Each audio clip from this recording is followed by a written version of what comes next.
يلا بقى يا بنات، ما شاء الله السمنه قدحت. بسم الله بسم الله، الله اكبر. بصوا، طبعا في مكان بعيد. بسم الله. بسم الله. يا بنات دي سمنه صفرا، فطبيعي ان ده يبقى لونها، ودي كميه كبيره فانا بقدح. بسم الله ما شاء الله، الله اكبر على الريحه. اللهم صل وسلم وبارك عليك يا حبيبي يا رسول الله. اوعي تدخلي ايديكي. السمنه درجه الغليان بتاعتها عاليه جدا. بصوا هنكنه كده نقلبه لغايه لما ندخله كل كميه المكونات الجافه بتاعتي مع السمنه وتبرد، ونرجعوا ندسوها مع بعض. بصوا بقى يا بنات، انا هنا العجينه بتاعتي بسيتها، هوريها لكم كمان وبارده. بصوا استبرت عليها لما السمنه بتاعتها لما كانت مقدوحه بارده جدا جدا. مش هحط لبني ولا خميرتي ولا سكري غير والعجينه بارده، لان انا اتسالت السؤال ده في الكحك. انا ما بحطش الخميره بتاعتي غير لما الدقيق لما ببسه والعجينه بتاعتي بتبرد.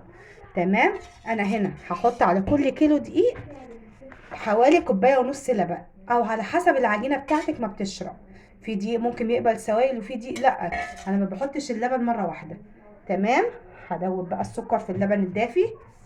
انا هنا مدفيه اللبن مكان السمنه. هحط كميه السكر كلها. تمام. هنزل بالخميره ال4 كيلو، حلو قوي عليهم كيسين خميره. هتشوفوا الفيديو في النهايه قد ايه القراقيش بتاعتي او قد ايه القرص بتاعتي او المنين هش وناعم وبيدوب في البق دوب. تمام. وما بحطش بودره. عايزه تحطي حطي في التوقيت اللي هو بعد السمنه ما تبرد خالص في العجينه بتاعتك. بصوا انا هنا هدوب الخميره بتاعتي اهي.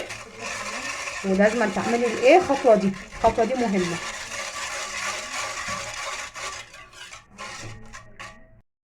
بصوا بقى انا هنا هسيبها ايه لغايه لما الخميره بتاعتي تخمر في اللبن الدافي. وهكمل بس القراقيش بتاعتي. طبعا القراقيش بسها ساهل، لا طبعا العجينه بردت خالص تماما. بصوا ايدي فيها اهو. اوعى نحط خميرتنا وعجينتنا سخنه، الخميره هتبوظ مني ومش هتبقى حلوه. غير كده وكده القراقيش بتاعتي هتبقى مشققه وشكلها مش حلو. الكلام ده برضو للكحك، يمكن انا نسيت اقول الكلام ده في الفيديو بتاع الكحك. تمام. بصوا بصوا ما شاء الله، لازم تبسي جامد. تاخدي بصوا، طبعا انا بساها بس انا ايه بوريكم انا عملت ايه اهو بين ايديا كده وبس. تمام. هنا بقى هنزل بكميه الحليب اللي معايا حبه بحبه، وهتنزلي بيهم مره واحده عشان انا قلت ممكن يبقى فيه دقيق بيشرب سوائل وممكن دقيق لا. تمام يا بنات، سرحانين كالعاده ونسيتوا تحطوا لي ايه لايك. انتي بتتفرجي على الفيديو كده حطي لي لايك يا حلوه انتي وهي. يلا يا حبيبي. بصوا هنشربها كده واجيب اللي تحت فوق واللي فوق تحت. ريحه المحلب والشمر واليانسون فظيعه، مش حباهم ما تحطهمش، بس والله بجد تحفه. عايزه تحطي فانيليا بدلهم حطي.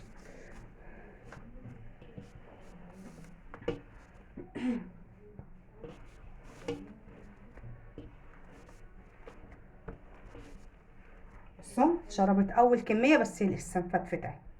هحط حبه كمان، يبقى كل كيلو دقيق حوالي كوبايه ونص او 3 الا ربع لبن. 3 كوبايات الا ربع لبن. بصوا بشرب بس مش بعجن، مش بعمل كده، لا بعمل كده. طبعا انا بعجن على الرخامه فالعجان عاليه عليا فسامحوني بقى. بسم الله الرحمن الرحيم. طريقه القرقيش دي ناجحه وما تخافوش، وجربوا واعملوا اللي انا قلت عليه، والله ناجحه. انا بحط ما بكترش خميره فيها، وهتشوفوها قد ايه هي قبه وهشه وجميله. بصوا كل ما بشرب كميه حليب بحط غيره.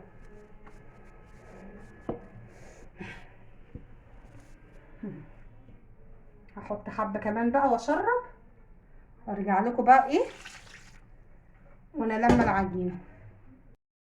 بصوا بقى حبايبي، انا هنا ايه لميت الدقيق بتاعي، العجينه بتاعتي اهي. بصوا العجينه طريه خالص ازاي. هقول لكم بص، كل الدقيق حوالي خد كوبايتين الا ربع، لا 3 كوبايات الا ربع من كوبايات اللي هي مجات الشاي.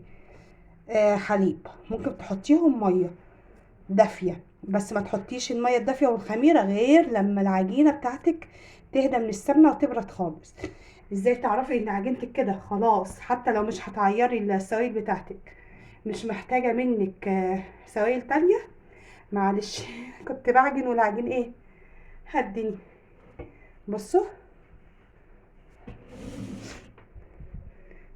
اهي، بس ما فيهاش تشققات ازاي كده. عجينتي مظبوطه تاني اهي. بصوا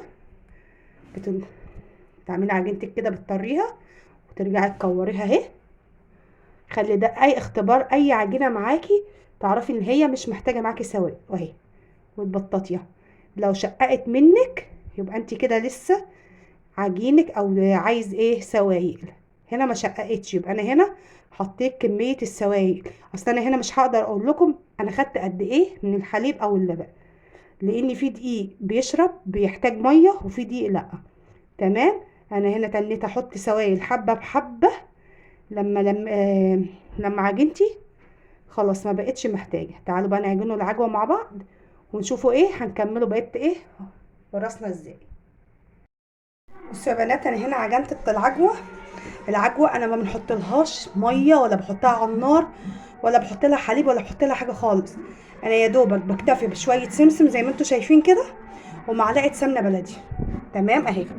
بصوا معلقه سمنه بلدي، ما بحطش اكتر من كده في العجوه. وبعجن حلو اهي، بعجن فيها لغايه ما بتطرب كده.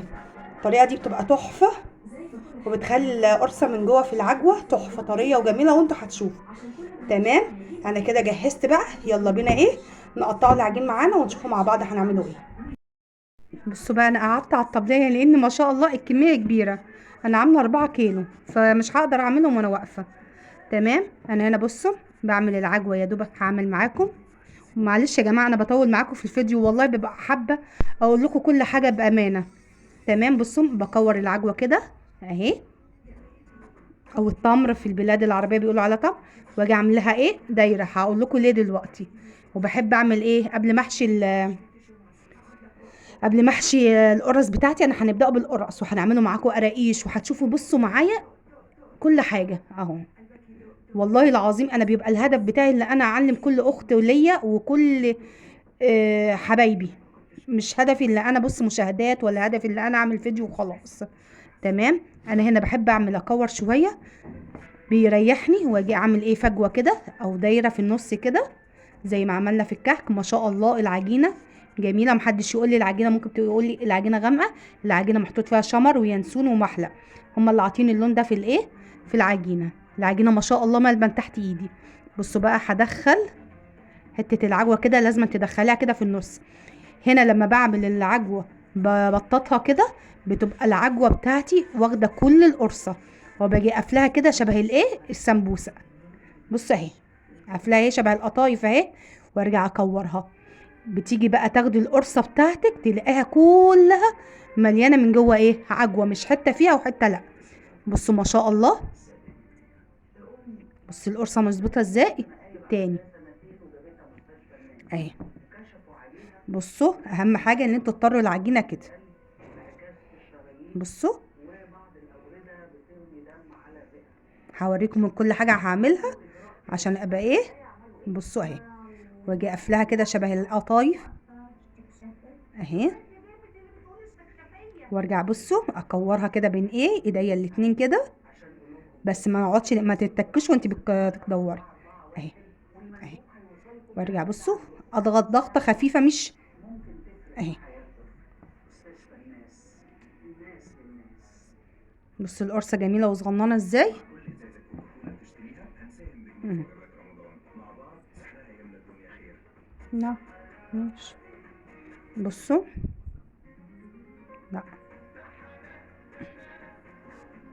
هعمل معاكم بس كام واحده عشان كمان عايزه اعمل معاكم القراقيش، واوريكم القراقيش بتاعتي انا بحب اقطعها ازاي.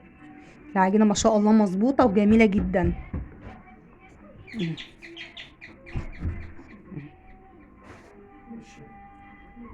هعملهم بقى وارجع لكم. بصوا يا حبايبي انا هنا خلصت ما شاء الله القرص، بصوا صغيره وجميله ازاي ما شاء الله، الله اكبر. بصوا العجينه حكايه. تعالوا بقى نقطعه مع بعض شويه قراقيش وتشوفوني انا بعمل القراقيش ازاي.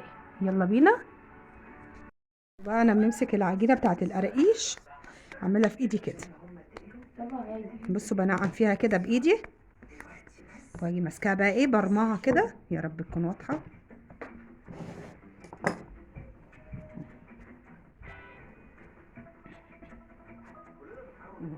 مبينه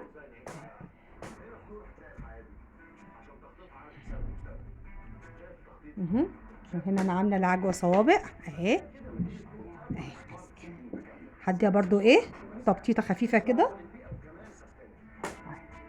واحطها في النص. بصوا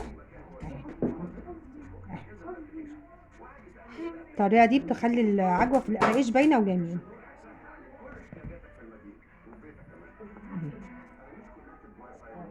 بصوا واقفلي عليها بقى كويس جدا اهي.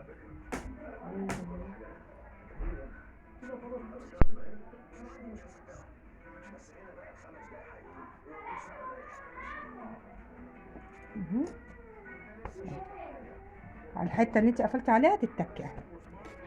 بصوا ما شاء الله.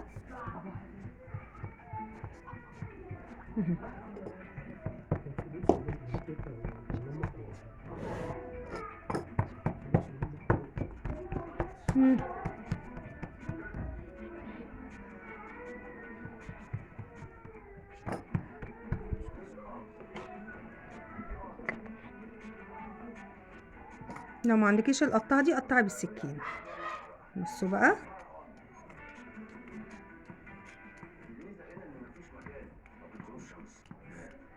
العجينه تحفه.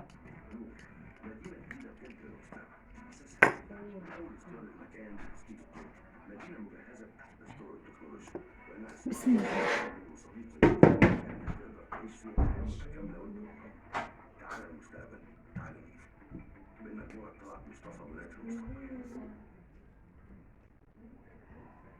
وصلنا في تحدي الألف ألف إننا عالجنا 225,000 طفل مستنيين على قرار، بس لسه طول ما احنا مع بعض إن شاء الله هنقدر ننقذ قلوب أكتر بكتير.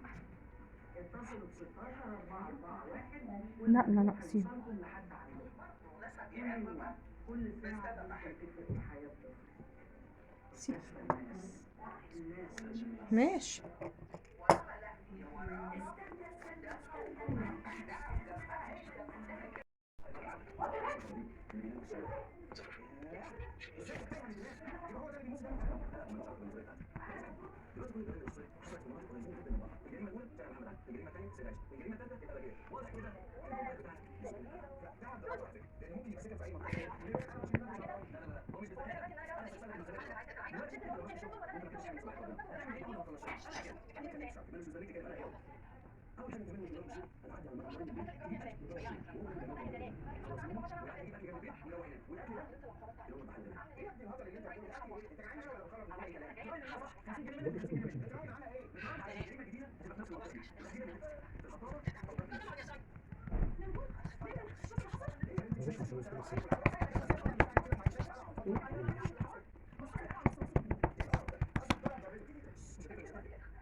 بصوا بقى حبايبي، ما شاء الله، الله اكبر.